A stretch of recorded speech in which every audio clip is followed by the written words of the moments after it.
रेखात दडले जीवन हे का अधिक सेवा उणे ना कुणास कळले हे रेखा ही भाग्याची रेखा ही भाग्याची रेखा ही भाग्याची रेखा ही भाग्याची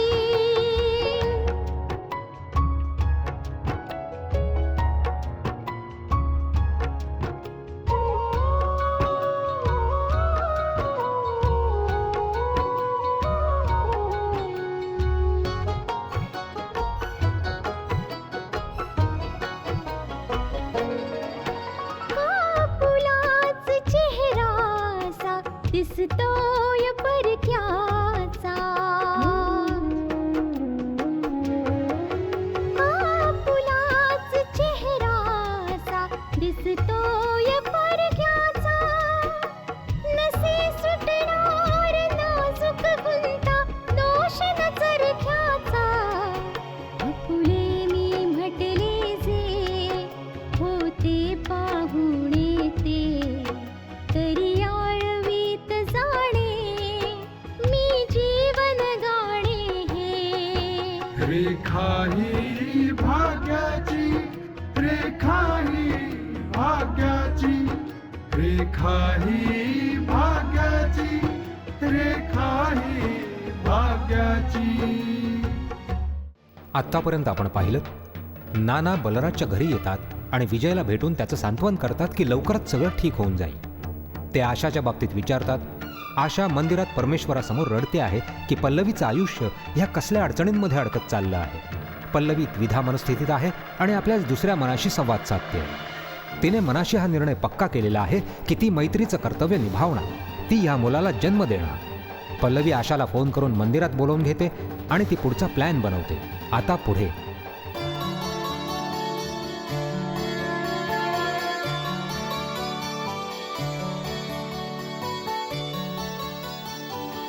सुनबाई, मी जो काही विचार करतेय त्यामध्ये जर तू मला मदत केलीस ना तर कोणाचंही काही बिघडणार नाही. पल्लवीचं नाव अजिबात बदनाम होणार नाही. उलट आपल्या घराण्याला त्याचा कुलदीपक मिळेल. Asha, I am so sorry. Actually traffic एवढं होतं ना की मला यायला लेट झालं. पल्लवी, तू ह्या गोष्टीमुळे घाबरली होतीस ना की ही गोष्ट जर कुणाला समजली तर? मग आता ही गोष्ट कुणाला समजणार नाहीये का? आशा, जर मी ह्याचाच विचार करत बसले असते तर मग कदाचित ह्या निर्णयापर्यंत पोहोचले नसते. पल्लवी, तुला फक्त काहीच दिवस अजून सांभाळायचं, मग नंतर मी सगळं सांभाळून घेईन. मम्मी, ही गोष्ट मला माहितीये, तुम्हाला ही गोष्ट माहितीये. आपल्या तिघींव्यतिरिक्त चौथ्या कुणालाही ही गोष्ट समजता कामा नये. बाळा, मी शपथ घेतली या गोष्टीचा सुगावा मी कोणालाही लागू देणार नाही. ना रिदिमाला, ना विजयला, ना विजयच्या पप्पांना सुद्धा. मम्मी, तुम्ही ही गोष्ट लपवण्याची हमी देताय, पण जेव्हा काही महिन्यांनंतर पोट दिसायला लागेल तेव्हा ही गोष्ट लपून नाही राहू शकणार की पल्लवी आई होणार आहे. तू घाबरू नकोस, मी यावर सुद्धा उपाय काढलाय. तुला फक्त पुढच्या महिन्यात एक असं नाटक करायला लागेल. तुला असं दाखवावं लागेल की तू प्रेग्नंट आहेस म्हणून. सगळ्यांना असं दाखवण्यासाठी की तूच या मुलाला जन्म दिलायस, तुला हे नाटक करावंच लागेल. नाटक? पण माझ्या नाटक करण्यामुळे सर्वजण ही गोष्ट मान्य करतील? मम्मी, डॉक्टर्स, चेकअप रिपोर्ट्स हे सगळं कुठून आणणार आहात तुम्ही? मला कळतंय सगळं. हे बघ, सगळे चेकअप्स पल्लवीचेच होतील. तुम्ही दोघी मैत्रिणी आहात, दोघे एकत्र जाऊच शकता हॉस्पिटलला. चेकअप सगळे पल्लवीचे होतील, पण नाव आशा तुझं लिहिलं जाईल. डॉक्टरांना कसं कळणार ना की कोण आशा आहे आणि कोण पल्लवी?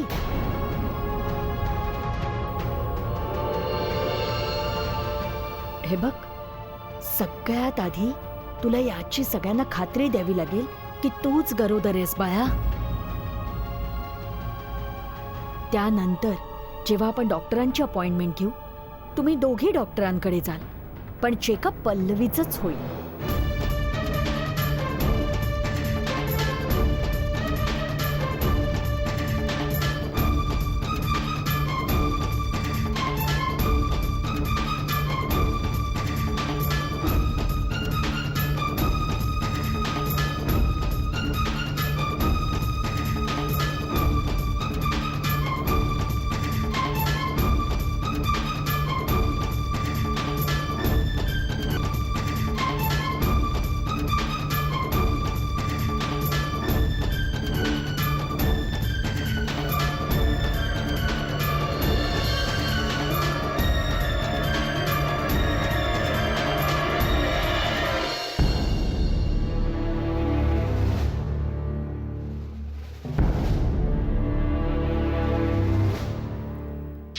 मम्मी, तुम्ही सगळ्या भाज्या चिरून ठेवल्या.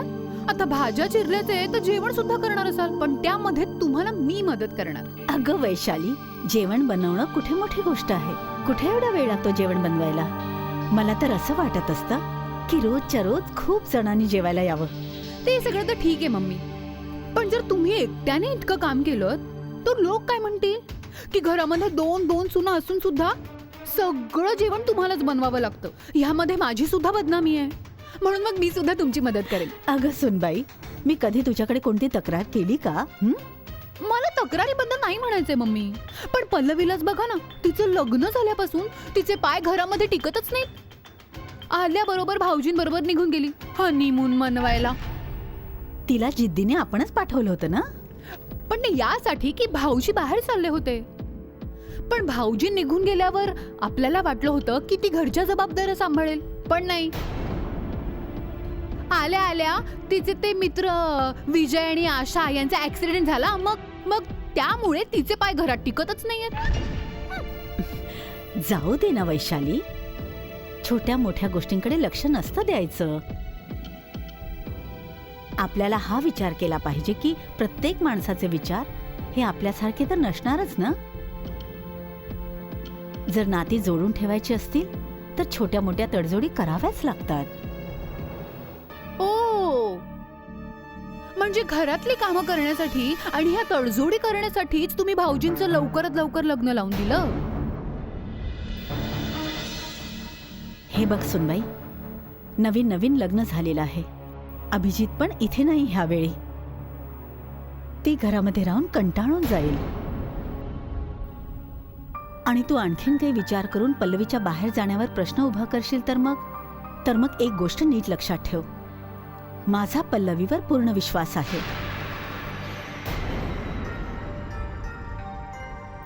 ती सुशिक्षित आहे, समजूतदार आहे. ती आपल्या घराण्याचा भाग आहे. तिला माहिती आहे की ह्या घराच्या सन्मानाची तिच्यावर जबाबदारी आहे. ठीक आहे मम्मी, माझे विचार माझ्याकडे आणि तुमचा विश्वास तुमच्याकडे. मला फक्त एवढंच म्हणायचं होतं की तुम्ही पल्लवीला समजावलं पाहिजे. तिला काहीच समजावण्याची गरज नाहीये सुनबाई. ती आपली कर्तव्य, आपल्या जबाबदाऱ्या सुद्धा चांगल्याच ओळखून आहे. आणि मला आपल्या पल्लवीवर पूर्ण विश्वास आहे आणि गर्व सुद्धा.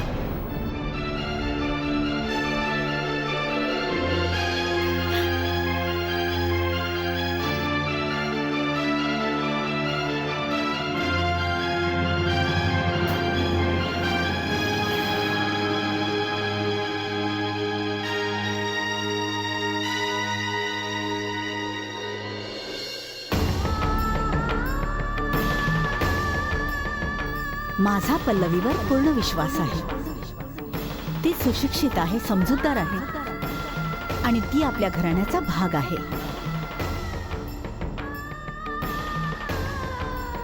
तिला माहिती आहे की या घराच्या सन्मानाची तिच्यावर जबाबदारी आहे.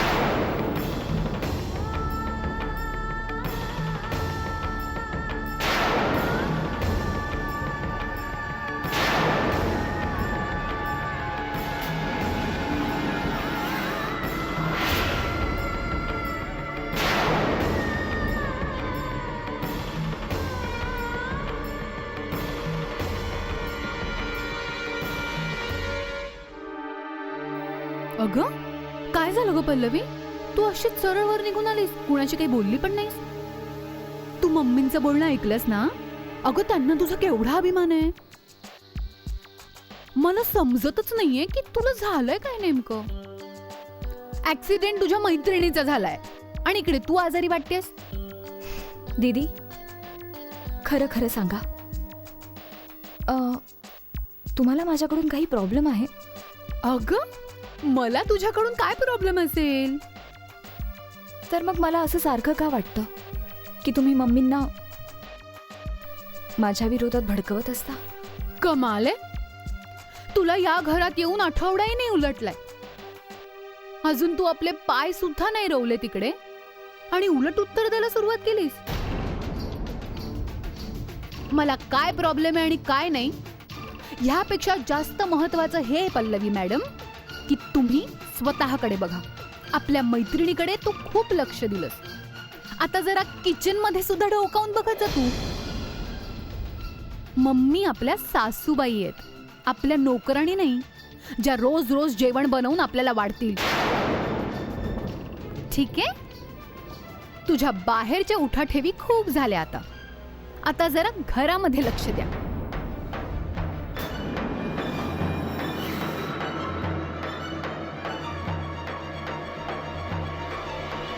रेखा ही भाग्याची.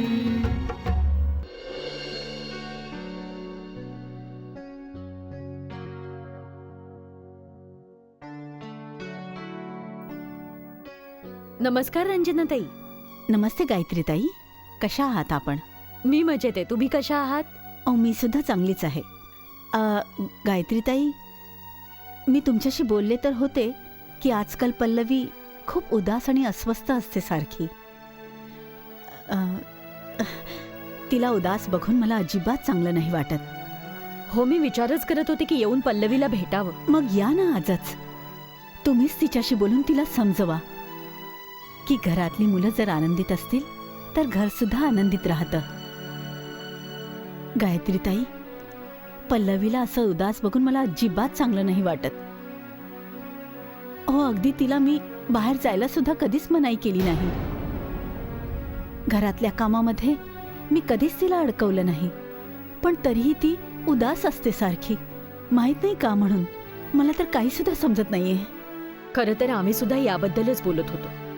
काय ना रंजनाताई, घर नवीन आहे, घरातले लोक नवीन आहेत आणि अभिजित सुद्धा बाहेरगावी गेलाय ना, त्यामुळे कदाचित पल्लवीला ऍडजस्ट करायला त्रास होत असेल.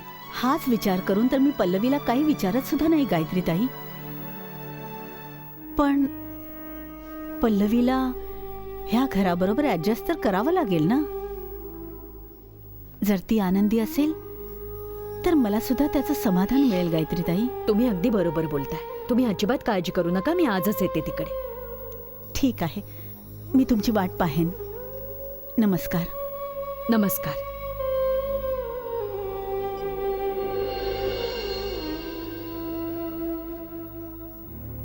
नक्कीच रंजनांचा फोन असणार.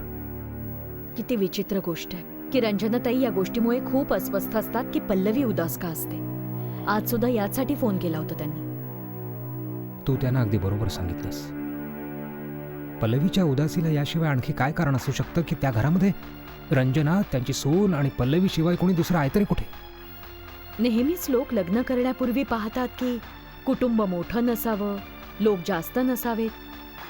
पण कुटुंब इतकं छोटं असेल तरी सुद्धा एकटेपणा वाटत राहतोच ना. तुझं सुद्धा बरोबर आहे गायत्री. मला वाटतं मी आजच जाऊन यायला हवं. हो गायत्री, मला पण असंच वाटतं. चल, मी तुला ऑफिसला जाताना वाटेत सोडतो तिकडे. ठीक आहे. अच्छा, ऐक, तुला हवं तर बाबांना सुद्धा बरोबर घेऊन जा. बाबा आशाला भेटायला गेलेत आणि कुणास ठाऊक कधीपर्यंत परत येतील.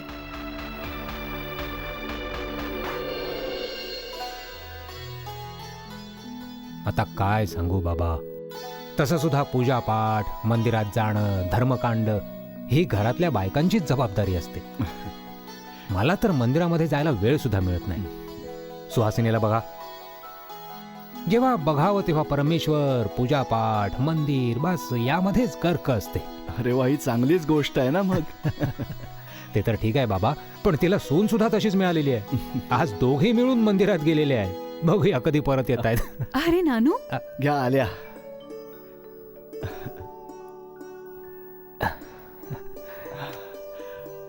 सुखी राहा बेटा,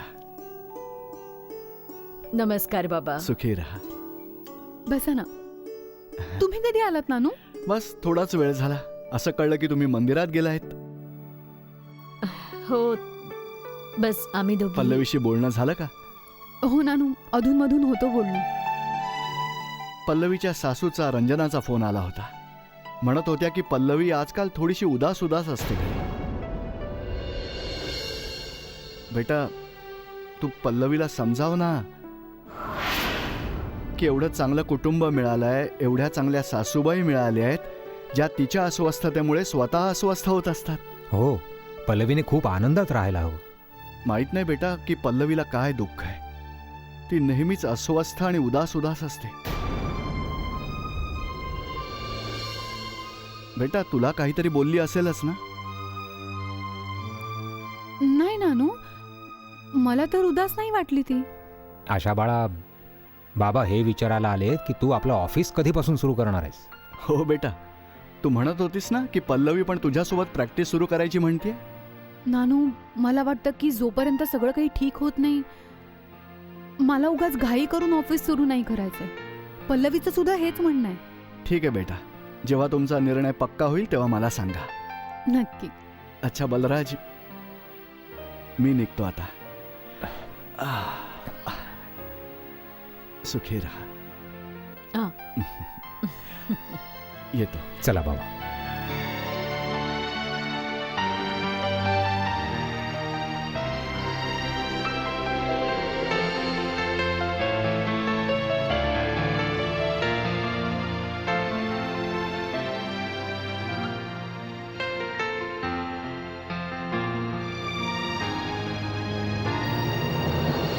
रेखा ही भाग्याची.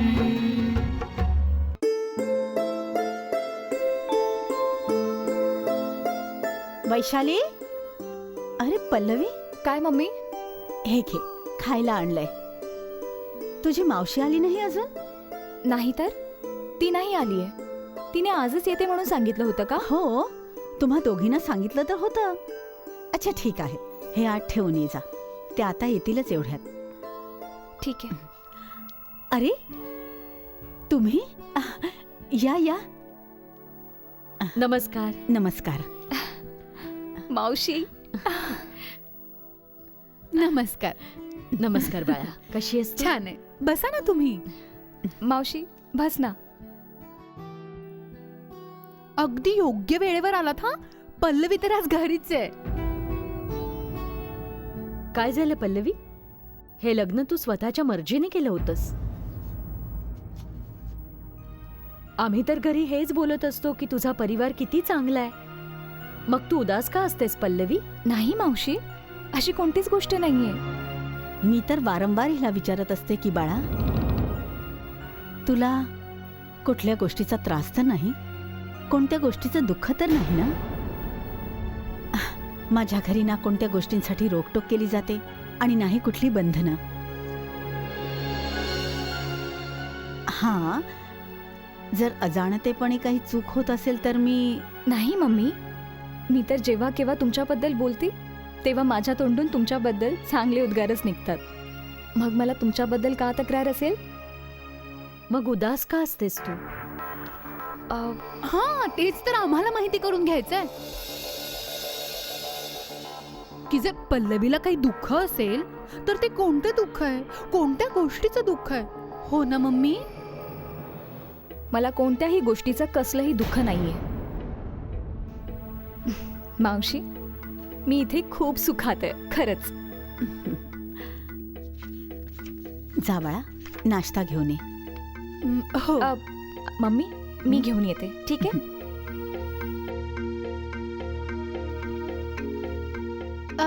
मी सुद्धा हेल्प करते तिला. हा,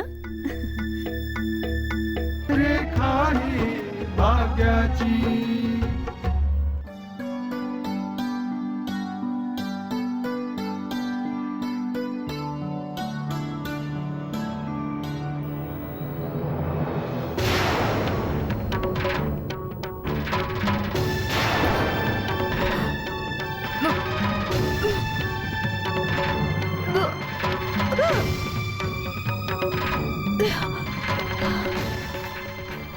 पल्लवी, खाण्याच्या डिशेस अजून रेडी नाही केल्यास? दीदी बस करतेच आहे आता. तुम्ही आत येण्याची तसदी का घेतली? का? माझं येणं तुला आवडलं नाही का? आणि तुझ्या मावशीला काय दाखवत होतीस ग? की आम्ही तर दिवसभर बसूनच असतो आणि तू एकटीच सगळं काम करत असतेस. अशा वेळीच तर मुलीकडचे लोक पाहत असतात की कोण किती काम करतं घरात. म्हणूनच तर यावं लागलं मला. अच्छा, म्हणजे फक्त मावशीला दाखवण्यासाठी तुम्ही इकडे आले आहात की मी कोणतंही काम एकटीने करत नाही? यामध्ये दाखवण्याची काय गरज आहे? मावशीला सुद्धा चांगलंच माहिती असावं की तुला किती वेळ लागतो जबाबदाऱ्या पार पाडण्यामध्ये आणि किती वेळ लागतो मैत्री निभावण्यामध्ये. दीदी प्लीज, तुम्ही माझ्याशी असं नका बोलू. मला आवडत नाहीये ते. तू ज्या चांगल्या मार्गावर चालली आहेस ना, तो मला आवडत नाहीये. ठीक आहे? तुम्ही जरा खायला घेऊन याल का पल्लवी मॅडम? प्लीज.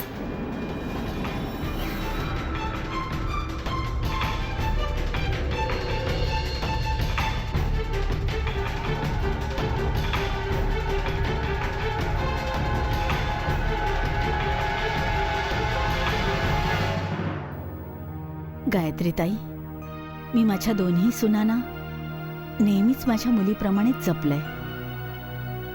त्यांच्यावर मुलीप्रमाणेच प्रेम केलंय. आणि हे सुद्धा खरंच आहे ना की परमेश्वराने मला एकही मुलगी दिलेली नाहीये आणि ह्यासाठीच दोन्ही सुनांच्या रूपात मी माझ्या मुलींचं वेळ पूर्ण करते. तुम्ही बरोबरच बोलताय. आम्ही सगळे सुद्धा तुमच्याबद्दल हेच बोलतो. आणि जर पल्लवी उदास असेल तर त्याबद्दल तुम्ही स्वतःला जबाबदार नका धरू. गोष्ट जबाबदार असण्याची नाहीये. मला तर फक्त असं वाटतं की ज्या प्रकारे पल्लवी पहिल्यांदा या घरात हसत खेळत आली होती, बस तशीच राहो. माझं मन आनंदून गेलं होतं जेव्हा मी तिला पहिल्यांदा पूजापाठ करताना पाहिलं होतं. मला तर असं वाटलं होतं माझ्या विचारांचीच सून मला मिळालेली आहे.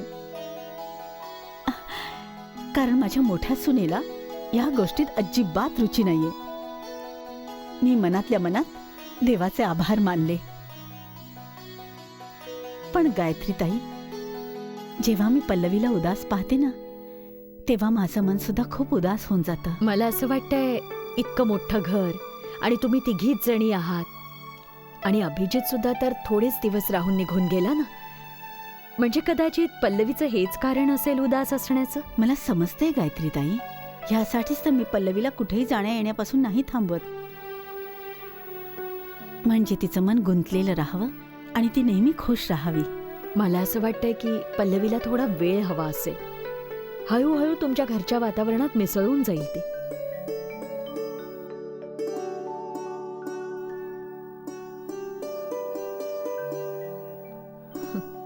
अगं, इतकं सगळं खायला आणलंस? तुला तर माहितीच मी किती खाते ते. मावशी, अगं हे तर काहीच नाहीये. बेटा, मला तुला एक गोष्ट सांगायची आहे. बेटा, आयुष्याचा एक नियम हा सुद्धा आहे की आपल्या मनातलं दुःख लपवून दुसऱ्यासाठी हसायला हवं, आनंदी राहायला हवं. रिपोर्ट झाले नाहीत आणि त्याआधी सगळ्यांना समजलं. आशा, तू विचार करू शकणार नाहीस. आज पप्पा ऑफिसमध्ये इतके खुश होते.